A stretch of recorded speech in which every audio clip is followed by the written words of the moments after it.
Hello, അസ്സാം വലൈക്കും. ഇന്നൊരു സ്പെഷ്യൽ ആയിട്ടുള്ള മുന്തിരി ജ്യൂസാണ് അടിക്കാൻ പോകുന്നത്. ഇതുപോലെ ജ്യൂസ് മുന്തിരിയാണ് വാങ്ങിച്ചിട്ടുള്ളത്.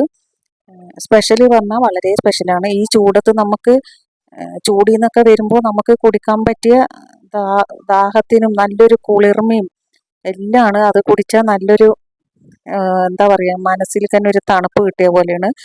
വേനൽക്കാലത്തും ചൂടുകാലത്തും അതുമല്ല റമദാൻ മാസത്തിലൊക്കെ കുടിക്കാൻ പറ്റിയ ഒരു വെറൈറ്റി മുന്തിരി ജ്യൂസാണ്. നിങ്ങളൊക്കെ ഇതുപോലെയാണ് മുന്തിരി ജ്യൂസ് അടിക്കണമെന്ന് അറിയില്ല, പക്ഷേ ഞങ്ങളുടെ അവിടെ അടിക്കണത് ഞാൻ കാണിച്ചു തരാം. ഇതിപ്പോൾ 1 കിലോ മുന്തിരിയാണ്. അതിൽ നമ്മൾ എത്ര മുന്തിരി ജ്യൂസ് വേണമെന്നുള്ളത് നമ്മൾക്ക് തീരുമാനിക്കാം. ഇനി ഇതിൽ വേണമെങ്കിൽ കുറച്ചും കൂടി വെള്ളം ആഡ് ചെയ്യണമെങ്കിൽ ഇനിയും വെള്ളം ചേർക്കാവുന്നതാണ്. പക്ഷെ ഞങ്ങൾ ഇത്രയാണ് എടുത്തിട്ടുള്ളൂ. ഇതുപോലെ മുന്തിരി നന്നായി കഴുകണം കേട്ടോ. നന്നായി കഴുകി ഒരു പാത്രത്തിൽ ആവശ്യമുള്ള വെള്ളം ഒഴിച്ചിട്ട് അങ്ങനെ ഗ്യാസ് ഓണാക്കിയിട്ട് അതിൽ വെക്കാം, തിളപ്പിക്കാൻ വെക്കണം. പിന്നെ കുറച്ച് തിളച്ച് വരുമ്പോൾ കുറച്ച് മുന്തിരി ഇതുപോലെ മാറ്റി വെക്കണം. അത് എന്തിനാണെന്നുള്ളത് ഞാൻ കാണിച്ചു തരാം. എന്നിട്ട് കുറച്ച് മുന്തിരി എടുത്ത് മാറ്റി വെച്ചിട്ട് അത് നന്നായി തിളപ്പിക്കുക. വീണ്ടും അത് ഒന്നും കൂടി തിളപ്പിക്കാൻ വേണ്ടി വെച്ചു. പിന്നെ അത് നന്നായി തിളച്ച് വന്നിട്ടുണ്ട്. കണ്ടോ, തിളച്ച് വരുമ്പോൾ തന്നെ അതിൻ്റെ തൊലിയെല്ലാം പിളർന്ന് വന്നിട്ടുണ്ട്. നന്നായി തിളച്ച് വന്നിട്ടുണ്ട്. എന്നിട്ട് നമുക്കത് ചൂടാറാൻ വെക്കാം.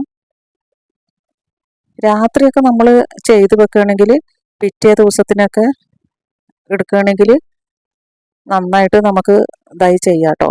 പെട്ടെന്ന് തയ്യാറാക്കണം എന്ന് പറഞ്ഞാൽ നമ്മൾ ഇതുപോലെ കുറച്ച് ചൂടാറാൻ വേണ്ടി ആക്കി വെക്കേണ്ടി വരും. എന്നിട്ട് പിന്നെ അത് നന്നായി ചൂടാറി വന്നിട്ടുണ്ട്.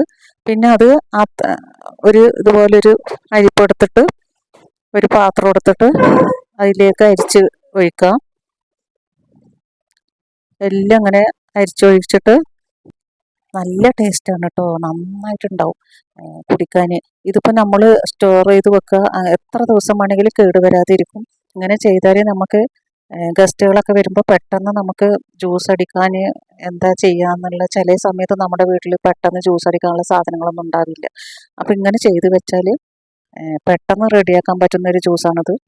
അപ്പോൾ അതുകൊണ്ട് എല്ലാവരും ഇതുപോലെ ചെയ്ത് വെച്ചാൽ മതി.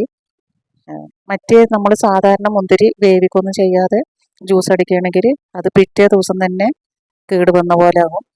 അത് പിന്നെ യൂസ് ചെയ്യാൻ പറ്റില്ല, കുടിക്കാനും പറ്റില്ല. അപ്പോൾ അതുകൊണ്ട് ഇതുപോലെ ചെയ്യുകയാണെങ്കിൽ വളരെ യൂസ്ഫുള്ളാണ്. അങ്ങനെ എല്ലാം മുന്തിരി എടുത്തിട്ട് ഇതുപോലെ അരിപ്പയിലൊന്ന് അരിച്ചെടുക്കുക. നന്നായിട്ട് ഈ തവി കൊണ്ട് തന്നെ വെറുതെ ഒന്ന് സിമ്പിളായിട്ട് ആകുമ്പോഴേക്കും എല്ലാം ഉടഞ്ഞു വരുന്നുണ്ട്. അത് വെന്ത കാരണം നമുക്കൊരു ബുദ്ധിമുട്ടുമില്ല അരിക്കാൻ. പിന്നെ ഈ മാറ്റി വെച്ച മുന്തിരി കണ്ടോ, ഇത് ഞാൻ ഓരോന്നും തൊടുമ്പോഴേക്കും അതിൻ്റെ തൊലിയൊക്കെ വരുന്നുണ്ട്. അപ്പോൾ ഇതിൻ്റെ തൊലിയൊക്കെ ഞാൻ ഓരോന്നായിട്ട് ഇങ്ങനെ പേർത്തെടുക്കുകയാണ്. എല്ലാം ഒന്ന് റെഡിയാക്കി എടുക്കുന്നുണ്ട്.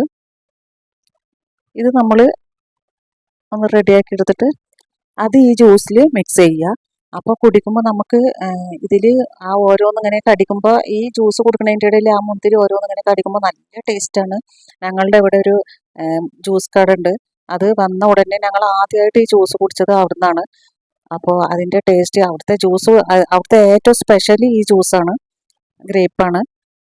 എന്നിട്ട് നമുക്ക് മധുരം വേണമെങ്കിൽ ആഡ് ചെയ്താൽ മതി. മധുരം ഇടാണ്ട് തന്നെ അതിനാവശ്യമുള്ള മധുരം ഉണ്ട്. പിന്നെ ഐസ് വേണമെങ്കിൽ ഐസ് ചേർക്കാം. മധുരം ഇട്ട് കുടിക്കണമായിരിക്കും മധുരം ഇടാം. ഞങ്ങൾ മധുരമൊന്നും ഇട്ടിട്ടില്ല, ഞങ്ങൾക്ക് അത്ര മധുരം ആർക്കും ഇഷ്ടമല്ല. പിന്നെ ഐസ് ഇട്ട് കുടിക്കുകയാണെങ്കിൽ അങ്ങനെ നോമ്പ് കാലത്ത് നോമ്പ് തുറക്കുമ്പോഴൊക്കെ കുടിക്കുമ്പോൾ നല്ലൊരു സുഖമാണ്. ചൂടത്ത് വന്ന് കുടിക്കുമ്പോഴും ഈ ചൂട് കാലത്ത് പ്രത്യേകിച്ചിട്ട് നല്ലൊരു കുളിർമയാണ്. അപ്പോൾ ഇന്നത്തെ ഇത് എല്ലാവരും ഒന്ന് ട്രൈ ചെയ്ത് നോക്കുക. വീഡിയോ ഇഷ്ടപ്പെട്ടാൽ ലൈക്ക് ചെയ്യുക, ഷെയർ ചെയ്യുക. പുതിയ കൂട്ടുകാർ ആരെങ്കിലും ഉണ്ടെങ്കിൽ ഒന്ന് സബ്സ്ക്രൈബ് ചെയ്തിട്ട് സപ്പോർട്ട് ചെയ്യുക. അപ്പോൾ അടുത്ത വീഡിയോയിൽ കാണാം. എല്ലാവർക്കും ബൈ. അസ്സലാമു അലൈക്കും. See U.